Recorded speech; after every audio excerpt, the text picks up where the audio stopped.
दिल तो पागल है, दिल दीवाना है।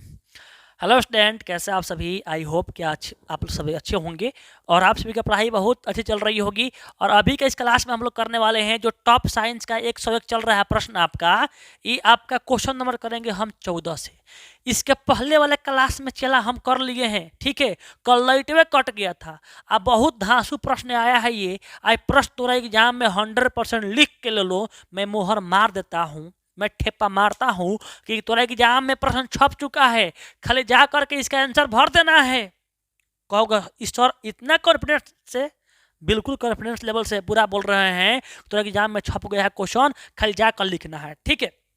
देखो क्वेश्चन कह रहा है, पहले ध्यान दो, जितने भी यहाँ पर जुड़े हुए हैं स्टूडेंट, सब लोग इस वीडियो को, इस क्लास को शेयर करेंगे और लाइक करेंगे, है ना। लाइक करेंगे सबसे पहले, उसके बाद शेयर करेंगे, ठीक है। नहीं तो समझो क्या होगा, छूट जाएगा, ब्रेकअप हो जाएगा, ठीक है उससे। ठीक है, नहीं करेगा तो ठीक है। अब देखो, आयनिक यौगिकों के उच्च गलनांक क्यों होते हैं? काफी सिंपल सवाल है, आप लोग को याद भी होगा, लेकिन नया तरीका से, नया वैरायटी से, नया डिजाइन से बताने वाला हम हैं, ठीक। धोखेंगे तू लोग के भाषा में, जगह तू लोग चाहता है, ठीक। तोरा कुछ नहीं आता है तो वो तुमको समझ में आएगा। और हमारे से क्लास में कर रहे हो, हमारे क्लास कर रहे हो और तुमको नहीं आया, ऐसा मैं होने ही नहीं दूंगा, ठीक है। देखो कह रहा है कि आयनिक यौगिकों के उच्च गलनांक क्यों होते हैं। देखो जो आयनिक यौगिक होते हैं ना, उसमें क्या होता है पहले समझ जाओ बढ़िया से एक बार। एक प्लस चार्ज होता है और एक माइनस चार्ज होता है। यानी प्लस को बोलते हैं धन, माने धन आवेश, एक होता है ऋण आवेश। तब बोलेंगे ना, आयनिक यौगिक जो होते हैं धन आवेश और ऋण आवेश से बने होते हैं, और दोनों में ना आकर्षण बल माने खिंचाव बल बहुत तगड़ा होता है। इसलिए इसको गलाने के लिए, तोड़ने के लिए ना अधिक ऊर्जा की आवश्यकता होती है। इसलिए क्या होते हैं, गलनांक क्या होते हैं, ऊंचे होते हैं, ठीक है।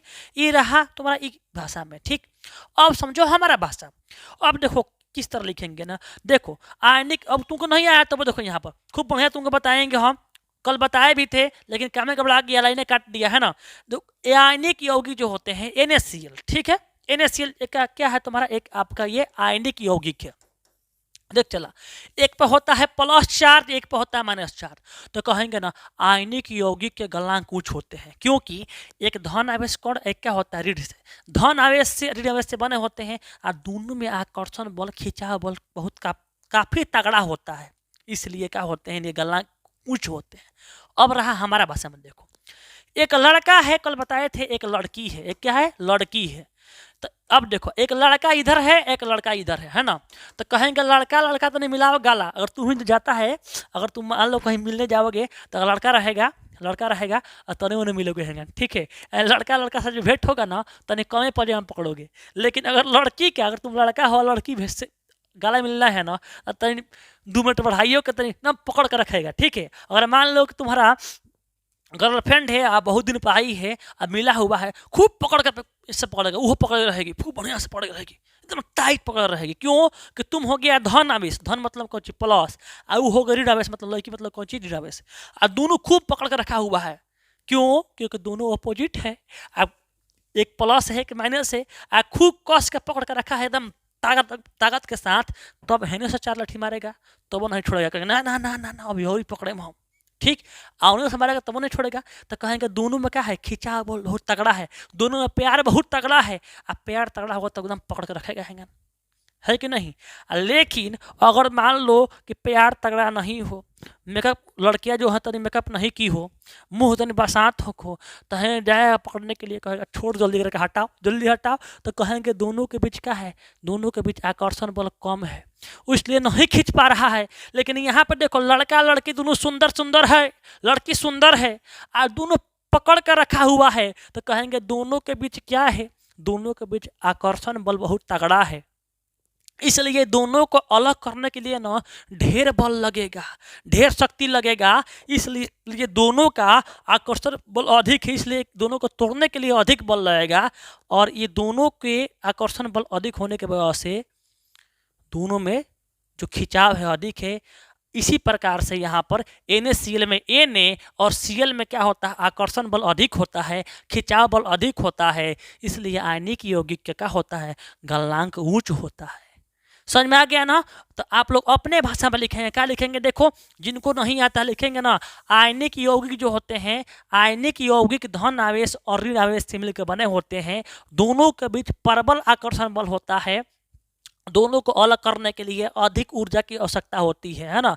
धन आवेश और ऋण आवेश होने के वजह से इनका गलनांक क्या होता है, उच्च होता है। काफी सिंपल सवाल हो गया ना, हो क्वेश्चन 15 हो गया। आगे चलो नेक्स्ट सवाल देखते हैं रे भाई, है ना। क्वेश्चन देखो 15, क्वेश्चन नंबर 15 देखो क्या कह रहा है। क्वेश्चन 15 बोल रहा है कि सजातीय श्रेणी, है ना, सजातीय श्रेणी क्या है, एक उदाहरण की सहायता से समझाइए, है ना। उदाहरण देना है, सजातीय श्रेणी क्या है ना। सजातीय मतलब क्या होता है, देखो एक जात के हो, जैसे कि यहाँ पर देखो, अगर हम तुमसे बोले कि तुम जादू जी हो और तुम्हारा शादी कहाँ पर होगा, अगर पारंपरिक तरीका से देखा जाए तो जादू जी में ही शादी होना चाहिए।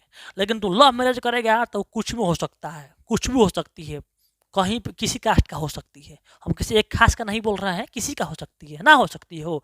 लेकिन अगर परंपरागत तरीके से देखेंगे कि नहीं और जादू जी का है तो जादू जी में होगा, ठीक। इसी चक्कर में क्या होगा, अपना गर्लफ्रेंड अगर किसी दूसरा कास्ट का होता है, चुपचाप रहता है, अगर कहेंगे तो घर वाला दुलत मारेगा, चुपचाप शादी कर लो अपने जात में कहीं ना कहीं। इसलिए गर्लफ्रेंड बनाओ तो अपने जात के बनाओ, तो बहुत दिक्कत होगा, ठीक है, नहीं तो बाद में रोएगा, छोड़ के तो चली गई तो कोई फायदा होगा नहीं, ठीक है। देखो यहाँ पर सजातीय श्रेणी मतलब क्या होता है, तो नाम से स्पष्ट है, यहाँ पर लिखा है सजातीय श्रेणी सामान्य संरचनाओं और समान रासायनिक गुणधर्म वाले कार्बनिक यौगिकों का एक वर्ग होता है। हम बोले बताओ सजातीय आदमी क्या होता है, सजातीय आशिक क्या होता है, तो बोलेंगे ना सजातीय आशिक ऐसा, सजातीय आशिक ऐसा एक वर्ग है, ऐसा एक श्रेणी है जिनमें एक सोच वाले क्या होते हैं, लड़के होते हैं। उनका सोच क्या होता है, एकदम सुंदर मिले हमारा, एकदम हाई फाई है, तो अगर एगो लड़की जाएगी तो सब उसी पर लगा देगा नंबर, है ना।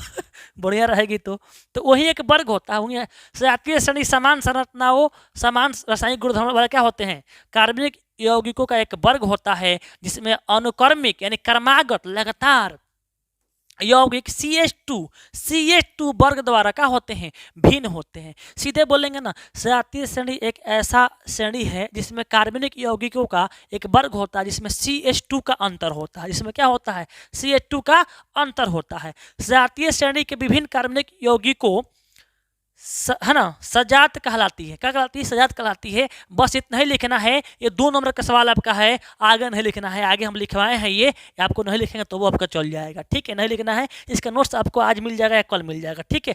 आगे देखो क्या बोल रहा है ना। यहाँ देखो नेक्स्ट सवाल देखिए क्या बोल रहा है, क्वेश्चन नंबर देखिए 16। क्वेश्चन नंबर 16 देखिए, ये भी प्रश्न आपका बहुत इंपॉर्टेंट है। मेडलीव के आवर्त सारणी के विसंगतियों को लिखे। जो मेडलीव है जो आवर्त सारणी लिखा था उसका विसंगति मतलब उसका गलती को लिखना है, लिखना है, गलती को लिखना है। कहेगा सर हमको तो नहीं आता है, अरे हम है ना रे। यहाँ देखो पहला देखो मेडलीव बकलोवा, मेडलीव ने बहुत अच्छा काम किया है ना, लेकिन बकलोवा पहले गलती क्या किया, वो पहले बकलोल क्या किया कि हाइड्रोजन का स्थान को फिक्स नहीं किया, है ना। तो पहला बोलेंगे ना हाइड्रोजन की संयोजकता एक होती है और यह क्षार धातुओं के कुछ समानता रखता है, इसलिए इसे क्षार धातुओं के साथ आवर्त सारणी के वर्ग एक ए में रखा गया है। वर्ग 1A में क्या किया गया, रखा गया है। ये भी यहाँ पर क्या होगा, इसका विसंगति होगा। समस्थानिकों का स्थान क्या किया है, मेडलीव की आवर्त सारणी में तत्वों के समस्थानिकों के लिए स्थान नहीं है। ये भी क्या है, आपका विसंगति है, समझ में रहा है ना। आगे देखिए कोई स्थान नहीं दिया है कि समस्थानिक का जो स्थान कहाँ रहेगा, इसका स्थान नहीं दिया है।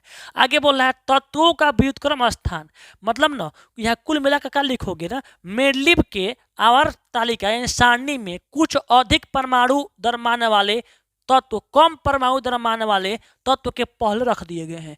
मतलब जाना है कि वजन ढेर बाटे, जाना वजन ढेर बाटे, है ना, इसका वजन बहुत ज़्यादा है, इसको कहाँ रखा गया है, तो कम वजन के पहले रख दिया है। लेकिन इसको कहाँ रहना चाहिए, इसको बाद में रहना चाहिए, है ना। ये भी क्या है, कैसा गलती है ना।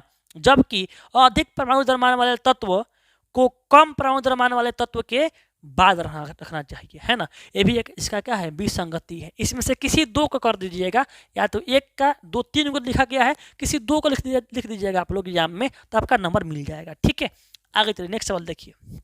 क्वेश्चन देखिए 18, क्या बोल रहा है कि क्या होता है जब धातुएं जल के साथ क्या करती है, अभिक्रिया करती है। देखो, धातुएं जब जल के साथ अभिक्रिया करती है तो क्या होता है। देखो याद कर लो बाबू, धातु के ऑक्साइड बनता है, जल के साथ अभिक्रिया करके धातुएं हाइड्रोजन गैस तथा धातु के ऑक्साइड बनाती है। अब कहोगे सर ये धातु ऑक्साइड के हमको समझ में नहीं आ रहा है। देखो हम समझा रहे हैं, देखो करना क्या है, जो धातु है ना वो जल से, किससे, जल से अभिक्रिया करेगी और क्या बनाएगी, हाइड्रोजन। क्या बनाएगी, हाइड्रोजन।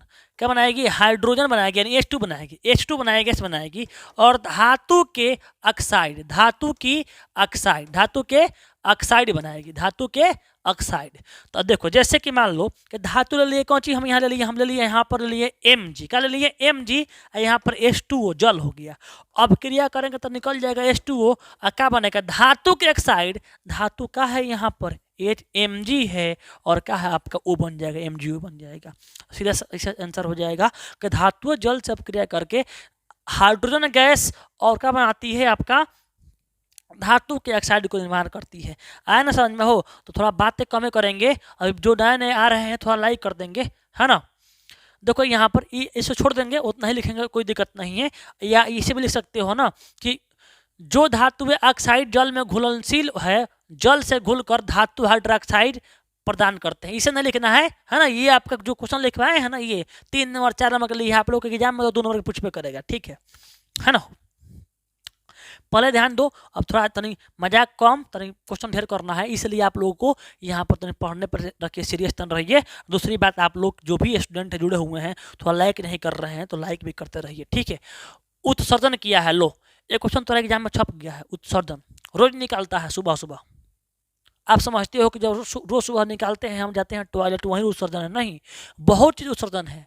हमारे जो आँख में से कीचड़ निकलता है वो भी उत्सर्जन है, जो हमारे आँख में से हवा निकलता है वो भी उत्सर्जन है ना। तो बोल रहा है कि उत्सर्जन क्या है, इसके 2 प्रमुख अंगों का वर्णन करे। ये क्वेश्चन तुम्हारे एग्जाम में आएगा, ठीक है। सजीवों के शरीर से उपापचय, उपापचय मतलब पाचन होने के बाद, उपापचय के समय बने हुए, है ना, विमुक्त हुए ठोस, द्रव अथवा गैस अवशिष्टों को जीवधारियों के शरीर से बाहर निकालना, या है ना, क्या बोल रहा है, बाहर निकालने की, इसे काट दो, निकालने की क्रिया को क्या बोलते हैं, उत्सर्जन कहते हैं। ये रहा आपका ये परिभाषा। इसको अपने भाषा में लिखना चाहिए, अपने भाषा में, क्योंकि उत्सर्जन जो टॉपिक है ना खुद आप देख ही रहे हो। सीधे बोलोगे कि जीवों के शरीर में बने हुए हानिकारक पदार्थ या अवशिष्ट पदार्थ को शरीर से बाहर निकालने की क्रिया को क्या बोलते हैं, उत्सर्जन कहते हैं। अपने भाषा में बोलेंगे कि जीवों के शरीर में बने हुए अपशिष्ट हानिकारक पदार्थ को शरीर से बाहर निकालने की क्रिया को क्या बोलते हैं, उत्सर्जन के नाम से हम लोग जानते हैं, ठीक है। जो लिखा गया है देखो सबका भाषा अलग अलग होता है, अपने भाषा में लिखेंगे एग्जाम में तो आपको अच्छा नंबर मिलेगा, ठीक है। अब यहाँ पे देखेंगे, बोल रहा है कार्बन डाइऑक्साइड शरीर से निष्कासन श्वसन अंगों जैसे फेफड़ा, गिल, है ना, श्वास नलिकाओं, है ना, के द्वारा होता है। मनुष्य में ब्रिक एक क्या है, ब्रिक एक यहाँ होगा, ब्रिक एक क्या है, उत्सर्जी अंग है जिनसे संबंध है ना। मूत्रवाहिनियां, मूत्राशय तथा मार्ग, है ना, मूत्र मार्ग सब क्या है, ये आपका ये उत्सर्जन एक उत्सर्जी अंग है। यहाँ पर देखो ध्यान दो, उत्सर्जी पदार्थ कौन है, कार्बन डाइऑक्साइड है ना। और क्या बताओ, श्वसन, है ना, श्वसन अंगों से क्या करते हैं, जैसे फेफड़ा, गिल्स, श्वास नलिका, है ना, के द्वारा करते हैं, है ना। तो अब देखो जो कार्बन डाइऑक्साइड है ना, उससे कार्बन डाइऑक्साइड का, है ना, शरीर से किस क्रिया से निकालते हैं, श्वसन से। किसे, श्वसन से। तो आपको पूछेगा बताओ उत्सर्जन किसे कहते हैं, सीधे लिखना है कि बताओ कि शरीर के अंदर जो भी अवशिष्ट पदार्थ है उसको बाहर निकालने की क्रिया को बोलते हैं उत्सर्जन।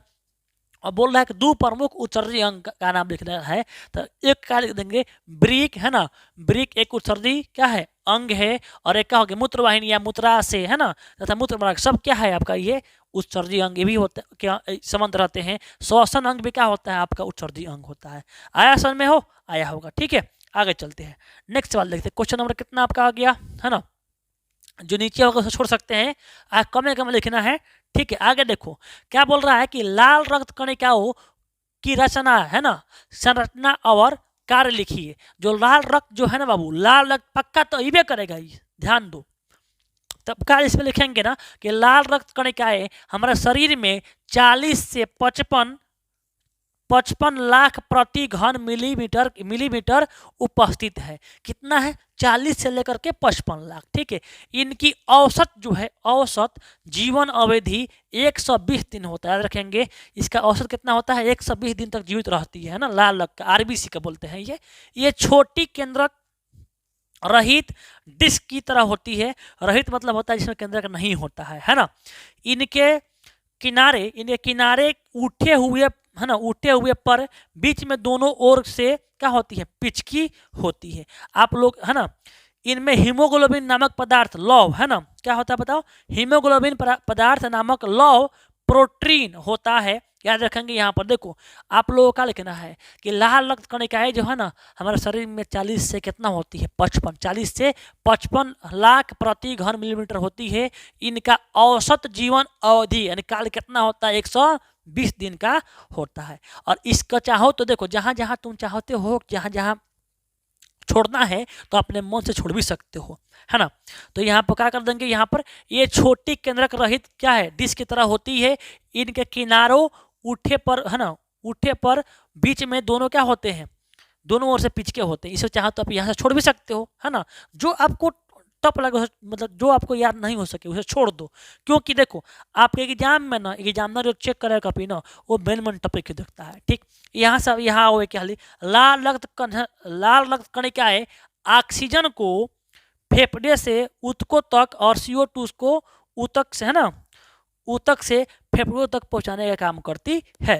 इतना लिख देंगे, आपका नंबर आ जाएगा। ठीक है, आगे चलिए, नेक्स्ट सवाल देखिए, क्वेश्चन देखिए क्या बोल रहा है। देखो यहाँ पर आयोडीन युक्त नमक के उपयोग किस तरह, हाँ है ना, हो आयोडीन युक्त नमक के उपयोग की सलाह क्यों दी जाती है? जो आयोडीन युक्त नमक को कहा जाता है कि आयोडीन युक्त नमक खाइए आप लोग, है ना, जिसमें आयोडीन रहता है। तो क्यों दिया जाता है? देखो ऑटो ग्रंथि एक है, ऑटो ग्रंथि को थायरॉक्सिन हार्मोन बनाने के लिए आयोडीन की आवश्यकता होता है ना।